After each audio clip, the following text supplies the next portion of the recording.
प्यारे बच्चों नमस्कार। आर एस पॉइंट पे मैं अनिल मौर्य आप सभी का बहुत बहुत स्वागत करता हूँ। एमसीक्यू ऑफ वेक्टर्स के इस लेक्चर में एमसीक्यू आज सेकंड लेक्चर है। टोटल 5 क्वेश्चन इस लेक्चर में करने वाले हैं। आइए, बेसिक क्वेश्चन लिए हैं, बहुत इंपॉर्टेंट होंगे आपके एग्जाम के पॉइंट ऑफ व्यू से। तो कोशिश करते हैं इसको कैसे करते हैं। वीडियो हेल्पफुल हो तो प्लीज लाइक एंड शेयर जरूर अपने दोस्तों में कर दीजिएगा। वीडियो की पीडीएफ आपको डिस्क्रिप्शन बॉक्स में लिंक मिलेगी, आप वहां से क्लिक करके उसको डाउनलोड कर सकते हैं। देखिए, क्वेश्चन के सिस्टम को समझना है स्टूडेंट। हमारा एक क्वेश्चन सिस्टम जो है ना, इसको समझने का प्रयास करना है कि इसको हम कैसे कर सकते हैं। तो देखिए, हमारे पास जो क्वेश्चन ऑफ सिस्टम है इसको समझते हैं। बेसिक फंडामेंटल ये है। अब मॉड वाले क्वेश्चंस को हमको कैसे करना है, इस पॉइंट को जब तक आप समझोगे तब आगे के क्वेश्चन सिस्टम ऑफ पैटर्न को कर पाओगे। देखिए, हमने एक इंफॉर्मेशन पढ़ी हुई है कि अगर मॉड ऑफ ए है और इसका होल स्क्वायर है तो इसको हम वैल्यू लिखते हैं ए डॉट ए। क्या लिखते हैं? Vector A dot A is the basic information है स्टूडेंट। ये क्या है आपका? That is the basic information of this, कि अगर मॉड ऑफ ए का होल स्क्वायर है तो हम क्या कर सकते हैं, इज द बेसिक फंडामेंटल है, इसको इस तरह से राइट अप किया जा सकता है। ठीक है, ये तो बेसिक इंफॉर्मेशन है, बेसिक नॉलेज है। तो अब जो ऊपर वाला क्वेश्चन दिया है ना, उसको क्या करेंगे आप? बेसिक फंडामेंटल कह रहा है कि उसके बिटवीन एंगल हमको फाइंड करना है, ए प्लस ए और समथिंग। तो हमको क्या करना है, सिंपली इन दोनों साइड का स्क्वायर कर देना है, वर्क कर देना है आपको। ठीक, और फिर आगे के प्रोसीजर को फाइंड करना है और बहुत ही आसानी से कर पाओगे। तो क्या करना है आपको? वर्क कर देना है। कहाँ पर? दोनों साइड्स का। तो दोनों पक्षों का वर्क कर दीजिए। तो vector A plus vector B का whole square is equal to यहाँ पे vector A minus vector B का होल स्क्वायर। अब देखिए, अगर इसको हम इस तरह से राइटअप कर सकते हैं बेटा, तो इस वाले पार्ट को भी हम ऐसे राइटअप कर सकते हैं। Vector A dot plus vector B, इसके साथ में डॉट प्रोडक्ट, फिर यहाँ पे vector A plus vector B, और राइट साइड में vector A minus vector B, और फिर dot product vector A minus vector B. ठीक, अब पर्टिकुलर जो सिंबल जैसे हम नॉर्मली मल्टीपल करते हैं उसी तरह से इसको मल्टीपल कर देना है। नॉर्मल जैसे हम मल्टीप्लिकेशन करते हैं ना, उस तरह से ही से नॉर्मली इसको मल्टीप्लाई कर देना है और फिर आगे के पॉइंट ऑफ व्यू को समझ लेना है कि हम इसको कैसे कर सकते हैं। ठीक है, बहुत बेसिक है। तो अब आइए वेक्टर का वेक्टर के साथ मल्टीपल करेंगे सिंपली। तो जो फर्स्ट पार्ट हमारे पास आएगा उस पर हम फोकस कर लेते हैं। क्या हमारे पास फर्स्ट पार्ट मिलने वाला है और लेफ्ट हैंड साइड में क्या फाइंड आउट होगा, राइट हैंड साइड में क्या फाइंड आउट होगा, उसको फोकस करना है। तो देखिए, लेफ्ट हैंड साइड में पहले ए का ए के साथ करेंगे तो हमें क्या मिलेगा? ए डॉट ए, प्लस ए का बी के साथ करेंगे तो हमें क्या मिलेगा? ए डॉट बी, प्लस फिर बी का ए के साथ करेंगे तो बी डॉट ए, और प्लस बी डॉट बी। ठीक, is equal to right hand side में करेंगे, ए का ए में करेंगे तो हमको क्या मिलेगा? ए डॉट ए, फिर ए का बी में करेंगे, बट यहाँ पे माइनस सिंबल है, यहाँ पे प्लस है तो माइनस हो जाएगा ए डॉट बी। फिर बी का करेंगे प्लस और माइनस, तो यहाँ से फिर से मिलेगा हमको बी डॉट ए, और माइनस माइनस प्लस तो प्लस बी डॉट बी। अब इसको आप कैंसिल कर सकते हो, अदरवाइज एक स्टेप और राइटअप करके आफ्टर कैंसिल कर सकते हो। मॉड ए को हम क्या लिख सकते हैं? इसको देखिए, जो ए डॉट ए है इसको हम लिख सकते हैं मॉड ऑफ ए का whole square plus two A dot B. ये समझ लीजिएगा, A dot B is equal to B dot A होता है। ये प्रॉपर्टीज है, उसी को फॉलो किया। और इस वाले पार्ट को हम लिख सकते हैं मॉड ऑफ बी का whole square is equal to, right hand side में भी हो जाएगा आपका मॉड ऑफ ए का होल स्क्वायर, इन दोनों का मतलब से टू ए डॉट बी हो जाएगा, और प्लस मॉड ऑफ बी का होल स्क्वायर। ये सिस्टम बन गया। अब जो पार्ट आपका कैंसिल होता है लेफ्ट से राइट से, सेम साइन वाले होंगे, उनको आप कैंसिल कर दीजिए और बेसिक रिजल्ट आपका मिल जाएगा स्टूडेंट। बहुत आसान सा कंसेप्ट है, समझ लीजिए। तो देखिए, ये वाला पार्ट, ये कैंसिल, ये कैंसिल और ये कैंसिल, इस वाले को इधर ले आएंगे तो टोटल हो जाएगा आपका 4 A dot B equal to 0। 4 यहाँ माइनस है, इस साइड में आएगा प्लस होगा, तो इसके साथ ये वाले पार्ट्स के साथ ज्वाइन हो जाएगा, सिंपल। तो A dot B equal to 0। एक तो तरीका ये हो गया कि अगर डॉट प्रोडक्ट जीरो है तो हम जानते हैं कि इसकी वैल्यू क्या होती है, इनके बिटवीन एंगल 90 डिग्री होता है, 90 डिग्री है तो टू वेक्टर्स परपेंडिकुलर। अदरवाइज इसकी वैल्यू आप जानते हो क्या होता है, modulus of A into modulus of B into cos of theta equal to zero. तो modulus of A modulus of B ये तो नॉट इक्वल टू जीरो होंगे, तो सिंपली कॉस ऑफ थीटा क्या हो जाएगा आपका, जीरो हो जाएगा सिंपली इसको। तो इस is the modulus of A not equal to zero, modulus of B is not equal to zero. तो सिंपली हमारे पास रिम्बलिंग बचा क्या, cos of theta equal to zero. अगर कॉस ऑफ थीटा जीरो है तो थीटा के किस कोण का मान जीरो होता है, दैट इज 90 डिग्री या pi by 2 degree. So that is theta equal to pi by 2। ठीक, तो हमने टोटल इस क्वेश्चन के बेसिक फंडामेंटल को समझ लिया और आसानी से इस क्वेश्चन को कर पाए, दैट इज इंपॉर्टेंट। ठीक, आइए सेकंड क्वेश्चन को आते हैं, करते हैं। बेसिक सा क्वेश्चन है बट थोड़ा सा डिफरेंट टाइप ऑफ क्वेश्चन है, जिसको कि यहाँ से हम करेंगे बहुत आसानी से बेसिक फंडामेंटल बनेगा हमारा। देखिए यहाँ पे बेटा क्या कर रहा है, if A plus B plus C and modulus of equal to mod of A mod of B and mod of C, then angle between A and C B पूछ रहा है कि ए और बी के बीच एंगल क्या होगा। तो इस टाइप के क्वेश्चन का जो बेसिक फंडामेंटल है ना, जिसको पूछा कि किसके बिटवीन एंगल हमको चाहिए, उसको लेफ्ट साइड में रखिए, बाकी राइट साइड में। जैसे आपसे पूछ देता है कि ए और सी के बीच में, तो ए और सी को लेफ्ट में रखिएगा, बाकी को एक को राइट हैंड साइड में, सिंपल। तो ए यहाँ पे ए और बी पूछ रहा है, तो हम क्या करेंगे, ए प्लस बी को लेफ्ट में रखेंगे और सी को उधर लेके जाएंगे तो माइनस सी। ठीक, that is important, basic fundamental हो गया। अब आपको क्या करना है, दिस इज द इंपॉर्टेंट। ये मान लीजिए हमारे पास 1 है, हमको इसका स्क्वायर कर देना है। सिंपली हम इसको क्या करेंगे, स्क्वायर कर देंगे, या इनका खुद के साथ डॉट प्रोडक्ट का मल्टीप्लीकेशन करा देंगे, कोई प्रॉब्लम्स नहीं है। सेल्फ का सेल्फ में मल्टीप्लाई कर दीजिए, कि आप इसको लिख सकते हैं ए प्लस बी और इसका हम होल स्क्वायर कर लें, और this is the minus of C vector whole square. तो ये तो अब होल स्क्वायर का मतलब इसने नहीं है, ए प्लस बी और इसके साथ इसको डॉट प्रोडक्ट के साथ चले जाएंगे, ए प्लस बी। ठीक, दैट इज इंपॉर्टेंट। और यहाँ पर माइनस ऑफ सी है, तो minus of C dot product minus of C, simple. इस तरह से आप इसको राइट अप कर सकते हैं। तो अब देखिए इन दोनों का work, A dot A plus A dot B, ठीक है, A dot B and simple. यहाँ पे क्या आपका हो जाएगा, सिंपल फिर B dot A plus B dot B. ठीक, राइट साइड में सी डॉट सी हो जाएगा, माइनस माइनस का वर्क फिनिश्ड।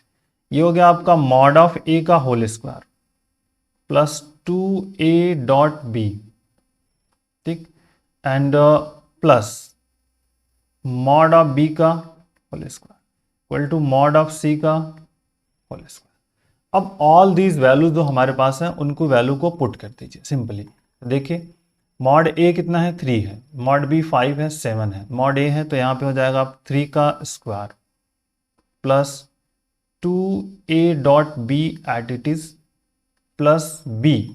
देखिए बी कितना हमारे पास है, मॉड बी 5 है तो 5 का स्क्वायर और हियर हो जाएगा आपका 7 का स्क्वायर। तो 3 का स्क्वायर हो गया 9 plus 2a dot B plus 5 का स्क्वायर कितना हो गया आपका 25 और यहाँ पे 49। अब बेसिक है, इसको सिंप्लीफाई कर लीजिए। 2a dot B is equal to कितना हो जाएगा आपका 49 माइनस 34। ठीक है, और इसको अगर इसमें से हम माइनस कर रहे हैं तो सिंपली देखिए क्या मिल जाएगा आपका 15 मिलेगा, 15 मिल गया। तो a dot B is equal to कितना मिलेगा 15/2। ठीक, बट a डॉट बी को हम क्या लिखते हैं, a डॉट बी को लिखेंगे आपकी magnitude of a into magnitude of b into cos of theta equal to 15/2। अब mod A of mod B आपको पता है, मॉड ए कितना है आपका 3, मॉड बी कितना है 5 है, and this is the cos of theta is equal to 15/2, simple. अब इसको सिंप्लीफाई कर लो आप, तो cos of theta equal to क्या हो जाएगा 15/15 इंटू 2, 15 से 15 कैंसिल इज 1/2। और किस एंगल का मान होता है कॉस ऑफ जो है ना 60 डिग्री का मान होता है। सो थीटा इक्वल टू कितना मिल जाएगा 60 डिग्री, या फिर आप कह सकते हो π/3 कि थीटा इनके बीच का जो कोण होगा एंगल क्या होगा वो π/3 होगा। तो एक छोटे छोटे पॉइंट ऑफ व्यू से इसको समझ करके हम इन क्वेश्चंस को कर सकते हैं आसानी से। आइए इस क्वेश्चन की बात करते हैं। आंसर हमको सबको पता होना चाहिए। अगर इस तरह के क्वेश्चंस को हम कर रहे हैं ना तो बहुत आसानी से बेसिक फंडामेंटल अगर रिमेंबर है तो बहुत आसानी से क्वेश्चन कर सकते हैं। इस क्वेश्चन का आंसर अगर ये वाला पार्ट है तो इसका आंसर ये है, रिमेंबर है। बस हम कैसे करेंगे उस पर हमको फोकस करना है ना, कि इस टाइप के क्वेश्चन को हम कैसे हैंडल कर पा रहे हैं, कि कैसे हम इस टाइप के क्वेश्चन को प्रीफर करेंगे, प्रैक्टिस सेक्शन में हम कैसे इसको लाएंगे जिससे कि हमारा रिजल्ट अच्छा हो सके। तो आइए देखते हैं। अब देखिए ये एक लॉजिकल वाला क्वेश्चन है स्टूडेंट। अगर हमारे पास ए बी सी वेक्टर के फॉर्म में लिखा हो तो इसको हम लिखते हैं vector A dot B cross C. ठीक, ये वैल्यूज होती है कि अगर इस तरह का लिखा हुआ है तो ऐसे लिखेंगे। बट अब यहां पे तो अलग ही डिफरेंट टाइप ऑफ क्वेश्चन है। तो अगर डिफरेंट टाइप ऑफ क्वेश्चन है तो इस पॉइंट को समझना है थोड़ा। और दूसरी चीज है कि अगर इस सर्कल को, एक सर्कल आप समझिए, इस तरह का एक सर्कल हमारे पास है और यहां से लिखा है ए बी और ये ऐसा लिखा है C, vector C, A B C 3 vectors हैं। तो ये ध्यान रखना है आपको, A B C is equal to, देखिए ए बी सी साइकिल चलेगा हमारा क्लॉकवाइज, ठीक है, ए बी सी, फिर B C A equal to B C A, ठीक, और is equal to C A, इसको याद रखिएगा, दैट इज ईयर, इसको कहते हैं डॉट क्रॉस प्रोडक्ट आपका पास है यहां पर। तो ये आपको याद रखना है कि इस तरह का अगर वर्क है तो ये आपस में तीनों वैल्यूज इक्वल होती है। अब अगर इक्वल है तो इस फोकस पॉइंट पे आ जाते हैं हम कि a प्लस बी, ठीक, और b प्लस सी एंड फिर यहां पे आपका c प्लस ए आ गया, दैट इज द इंपॉर्टेंट। अब यहां से हम डायरेक्ट तो ये इस वाले फॉर्मेट में नहीं लिख सकते, तो कुछ तो यहां पे टेक्निक हमको इंप्लीमेंट करनी पड़ेगी, वर्क करना पड़ेगा। तो हम इसको मान लेते हैं कि कैपिटल ए है, ये कैपिटल बी है और ये कैपिटल सी है हमारे पास, हमने इसको कंसिडर कर लिया। तो इसको हम क्या लिखेंगे, vector A dot vector B cross of vector C, इस तरह से राइट अप कर सकते हैं। चलिए अब देखते हैं। तो ए क्रॉस को अभी एट इट इज रखते हैं, पहले बी क्रॉस सी की वैल्यू, मतलब यहां पे हम लिखा है बी प्लस सी, ठीक, क्रॉस प्रोडक्ट सी प्लस ए, ठीक, दैट इज द इंपॉर्टेंट।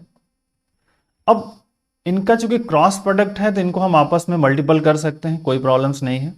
तो सिंपल देखिए ए डॉट बी का सी के साथ होगा तो यहां पे क्या आ जाएगा बी क्रॉस सी, ठीक, फिर बी का ए के साथ तो यहां पे हो जाएगा बी क्रॉस ऑफ ए, समझ में आ गया। प्लस अब आगे देखिए क्या करना है स्टूडेंट, सी का ए के साथ, सी के साथ करेंगे तो सी क्रॉस सी, ठीक, एंड प्लस अब इसका हम करेंगे ए के साथ तो सी क्रॉस ऑफ ए भी आ जाएगा, ठीक।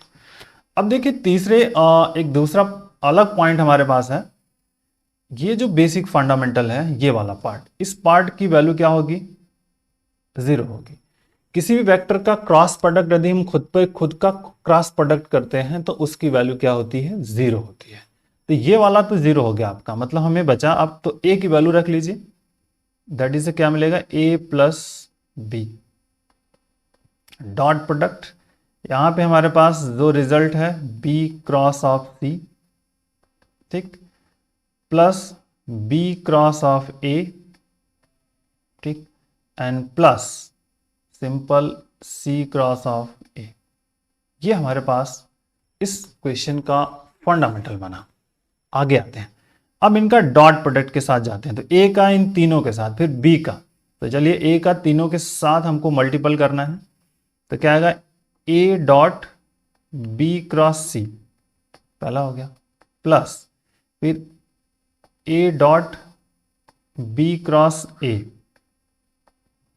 प्लस फिर ए डॉट सी क्रॉस ए। बहुत इंपॉर्टेंट से बेसिक से समझिएगा, सी क्रॉस ए हो गया। अब आपको क्या करना है, इस बी का इन सब के साथ, तो बी का इसके साथ करेंगे तो B plus B dot B cross C plus B dot B cross A plus B dot C cross A. ठीक, अब प्रॉब्लम यह है कि अब ये कैसे वर्कआउट होगा, ध्यान रखिए, दैट इज द इंपॉर्टेंट। अब इसमें कौन कौन सी वैल्यू जीरो हो सकती है, इस पर हमको चेक करना, चर्चा करनी है। देखिए, जहां पर दो सेम नंबर्स होंगे उनकी वैल्यू क्या होगी, जीरो होगी। सिंपल बात है। ये वाला पार्ट, ये पार्ट, यहां पे और हियर, इतनी वैल्यू जो हो जाएगी ना हमारे पास, क्या हो जाएगी, जीरो हो जाएगी। क्यों? क्योंकि अगर इसको हम सारणी के फॉर्म में लिखते हैं, डिटर्मिनेंट फॉर्म में लिखते हैं, अगर दो रो और दो कॉलम्स अगर इक्वल्स हो जाए तो हम इनकी वैल्यू को क्या कहते हैं, जीरो हो जाता है। समझा देते हैं, एक को मैं आपको समझा दूंगा और आप इसको वैल्यू को डायरेक्टली पुट कर पाओगे। ठीक है, तो चलिए इस वैल्यू को, एक वैल्यू को मैं यहाँ पे आपको समझाने की कोशिश करूंगा, फिर इसको लिखने की कोशिश करने वाले हैं हम। दो है, इसको हम दो मान लेते हैं इक्वेशन, कोई भी वन, अगर वन ऊपर नहीं बना है तो वन बना लेंगे। ठीक है, स्टार्ट नहीं किया है, सो दैट ये मान लीजिए आपका यहाँ से वन से स्टार्ट हुआ था। ठीक है, तो अब इस पॉइंट को समझ लेना है। इस पॉइंट को मैं अभी आगे समझा दूंगा, पहले इसको कंप्लीट कर लें क्वेश्चन को, फिर बताता हूँ आपको उस पॉइंट्स को हम कैसे लिखते हैं। तो कि ए डॉट बी क्रॉस सी को हम क्या लिखेंगे, ए बी सी। ठीक, प्लस इसको अगर आपको लिखना है तो हम इसको ऐसे लिख सकते हैं, देखिए ए बी ए लिख सकते हैं। ओके, प्लस इसको क्या लिख सकते हैं, ए सी ए लिख सकते हैं। ध्यान रखिएगा, अभी बताएंगे आपको कैसे राइट क्या है। प्लस इसको क्या ले सकते हो आप, बी बी सी। ठीक, plus B B A and plus B C A. ठीक, तो ये चार जो सेम वाले दिख रहे होंगे ना एक मैट्रिक्स में, ये जो फोर ये दिख रहे हैं, ये वाला पार्ट, ये वाला पार्ट और ये पार्ट आपके जीरो हो जाएंगे। तो बचा सिर्फ क्या आपके पास, ए बी सी यहां से बच जाएगा, और इसमें क्या बच जाएगा, इस वाले में बी सी ए। और ये दोनों वैल्यू आपस में इक्वल्स होती हैं, तो that is important, A B C और प्लस यहाँ पे हम लिख सकते हैं A B C. So that value is here 2 A B C. Equal क्यों, ये ऊपर मैंने ऑलरेडी यहाँ पे बता दिया। देखिए ये वाला पार्ट्स आपको यहाँ पे इंडिकेट कर चुके हैं हम लोग, पर इक्वल्स है। ठीक है, अब जो वैल्यूज हमने इक्वल लिखी है उसको चेक करना है हमको। देखिए ए बी सी अगर हम लिख रहे हैं तो इसकी वैल्यूज क्या होती है, here this is A1 A2 A3 B1 B2 B3 C1 C2 C3। बेटा ये होती है वैल्यूज कब, जब A इक्वल टू हमारे पास क्या हो, जहां A इज इक्वल टू हमारे पास है A1i plus A2j plus A3k। ठीक, B इक्वल टू क्या है, B1i B2j एंड B3k, और C इक्वल टू क्या है, C1i C2j एंड C3k। ये वैल्यू अगर है तो इसकी वैल्यू होती है, मतलब वे डॉट बी क्रॉस सी की वैल्यू क्या होती है, जीरो होती है। क्लियर हुआ, और सॉरी इसकी वैल्यू मिलती है। तो अगर इसमें से अब कोई दो इक्वल्स हो जाएंगे, मान लीजिए हमने लिख लिया कि ए हमने ऐसे लिखा, ए कोई एक ऑप्शन से इसमें से मैं चूज कर लेता हूं, जैसे हमारे पास कोई ऑप्शन है ए बी ए है, ये तो ए बी ए को ले लेता हूं। चलिए ए बी ए। ठीक, इसका मतलब क्या हुआ, A dot B cross A हो गया। ठीक, अब इसको अगर हम डिटर्मिनेंट में लिखेंगे बेटा, तो ध्यान रखिएगा डिटर्मिनेंट्स में अगर जैसे इसको राइट अप करना स्टार्ट करेंगे, देखिए तो डिटर्मिनेंट में जैसे राइट अप करोगे तो पहले ए का रखेंगे, मतलब यहाँ पे A1 A2 A3 आता है, और दूसरे में हमारा B1 B2 B3 रहेगा, नो प्रॉब्लम। बट यहाँ पे फिर से आ जाएगा A1 A2 और A3, ठीक है ना, ये आ गया आपका। तो ये पॉइंट आपको इसलिए क्लियर हुआ कि अगर हम जानते हैं कि अगर डिटर्मिनेंट है, अगर दो रो या दो कॉलम्स आपस में इक्वल हो तो उनकी वैल्यूज क्या होती है, जीरो होती है। तो इस पॉइंट ऑफ व्यू से अगर हम इस क्वेश्चन की वैल्यूज को देखेंगे तो इसकी वैल्यू क्या होगी, जीरो हो जाएगी। तो बस इसी तरह से ये जो वैल्यू हमने लिखी है ना, ये वाला फर्स्ट जो है, ये सेकंड, ये थर्ड और ये फोर्थ, क्यों जीरो हुआ, जो नीचे हमने कंसेप्ट को बता दिया ना, उसी कंसेप्ट से इसकी वैल्यू को हमने जीरो लिख लिया। ओके, ठीक है, आई थिंक ये क्वेश्चन आपको टोटली क्लियर हो गया होगा।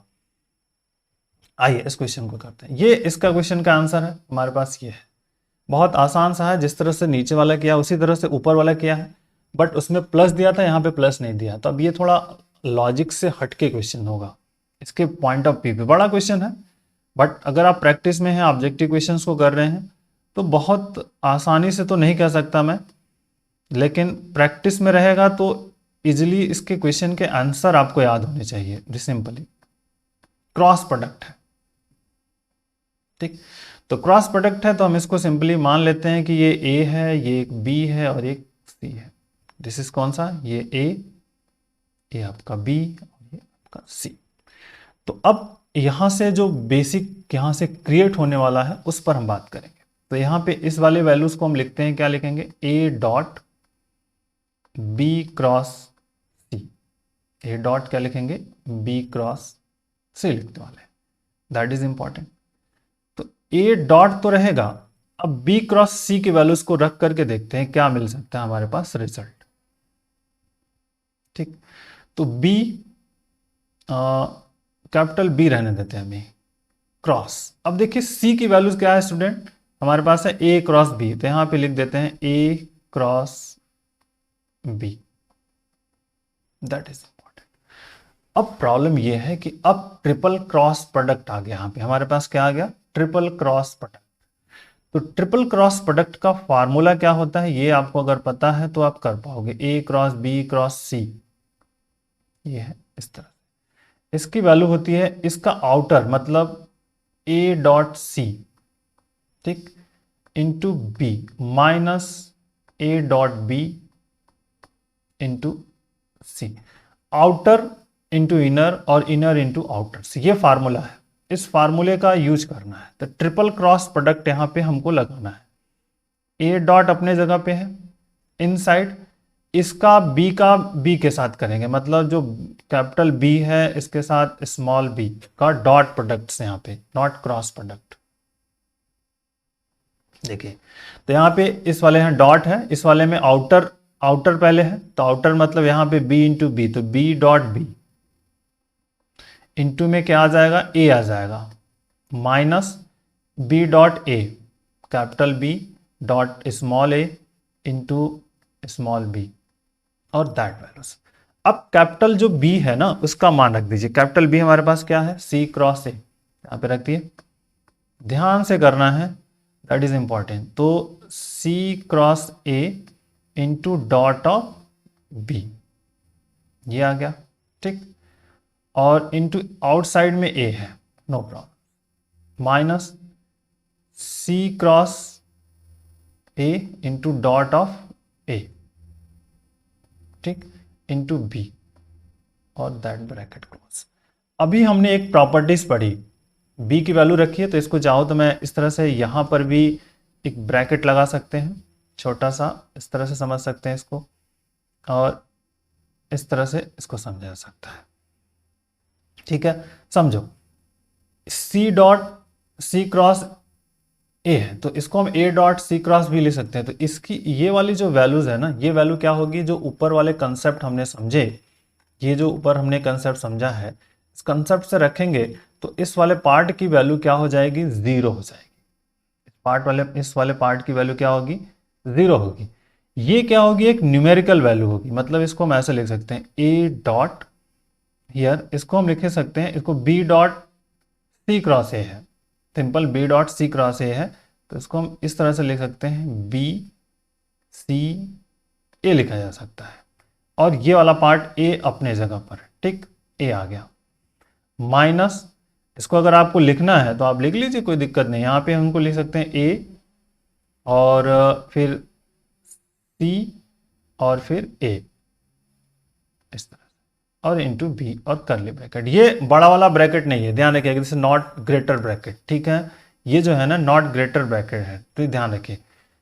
अब देखिए बी सी ए क्या होगा, एक न्यूमेरिकल वैल्यू निकलेगी, कोई वैल्यूज निकलेगी, ये जैसे हमने यहाँ पे कर रहे थे, ये क्या है, कोई भी पर्टिकुलर वैल्यूज फाइंड आउट होगी, कोई वैल्यूज निकल सकती है, अल्फा हो सकता है, बीटा हो सकता है, बट कोई एक न्यूमेरिकल वैल्यू मिलती है, तो कोई पर्टिकुलर वैल्यू मिलेगी, तो इस केसेस में ये क्या होगा, एक न्यूमेरिकल वैल्यू मिलेगा, मतलब ये बाहर हो जाएगा, दिस द बी सी ए जो है ना, हम इसको क्या करेंगे, बाहर कर लेंगे, और इस डॉट प्रोडक्ट का साथ इसके चला जाएगा, तो ए डॉट ए आ जाएगा, ठीक, और ये वाले पार्ट जो है ना, ये सब जीरो हो जाएंगे, जीरो, क्योंकि ये सेम क्वांटिटीज है, सेम नंबर्स है यहाँ पे दो, तो इसकी वैल्यू जीरो है, और उसके साथ आप कुछ भी करो सब वैल्यू जीरो आ जाएगी, ठीक है। सेकंड वाला पार्ट ए डॉट यहाँ पे करोगे तो जीरो आ जाएगा, सिंपल, तो इस सेकंड वाले पार्ट को जीरो कर लिया, ए डॉट ए की वैल्यू रख दीजिए आप, इसको हम लिख सकते हैं ए बी सी भी लिख सकते हो आप, क्योंकि ये तीनों आपस में इक्वल्स होते हैं सीक्वेंस फॉर्मेट। ए डॉट ए की वैल्यू हमारे पास क्या है, पर देख लें बी क्रॉस सी है, ये रहा आपका ए, तो बी क्रॉस सी, इस पे हम रख देंगे यहाँ पे B cross C, B cross C dot of A, ठीक, तो B cross C dot of A है, इसको भी हम लिख सकते हैं A B C, simple, this is the A B C and here is the A B C, ठीक, so this is the whole square, A B C का whole square. ये कैसे लिखते हैं, ये हमने साइकिल आपको बता दिया कि दैट इज द, अगर आप इस तरह से बना रहे हो, ए है, ये आपका बी है और ये आपका सी है, that is there A B C, तो A dot B cross C, B dot C cross A, फिर C dot A cross B, सब इक्वल्स होते हैं, ठीक है, दैट इज द इम्पॉर्टेंट, तो ये आपको फाइंड आउट हो गया, बेसिक फंडामेंटल, ठीक है। तो इस तरह से ऑप्शन हमने जो है ना ये बी वाला करेक्ट कर लिया, आई थिंक आपको क्लियर हो गया होगा। ये देखिए इंपॉर्टेंट क्वेश्चन है, एक छोटा सा but important question, if A cross B dot A cross B equal plus A dot B A dot C is equal to what, that is important. क्या कहना है स्टूडेंट्स इसमें, तो अभी एक फार्मूला है, इसको याद रखिएगा, A cross B dot A cross B equal to A dot A B dot B और A dot B into B dot A होता है, ये फार्मूला है, इसको याद रखना है। तो बस ये जो अब फंडामेंटल दिया है ए क्रॉस बी, और फिर यहाँ पे डॉट प्रोडक्ट्स में ए क्रॉस बी और plus this is the A dot B into A dot B, simple, into है नॉट हियर। तो अब इस वाले पार्ट पर हम ये वाला फार्मूला रख देंगे, तो यहाँ पे हमारे पास क्या आ जाएगा, ए डॉट ए और फिर B dot B minus A dot B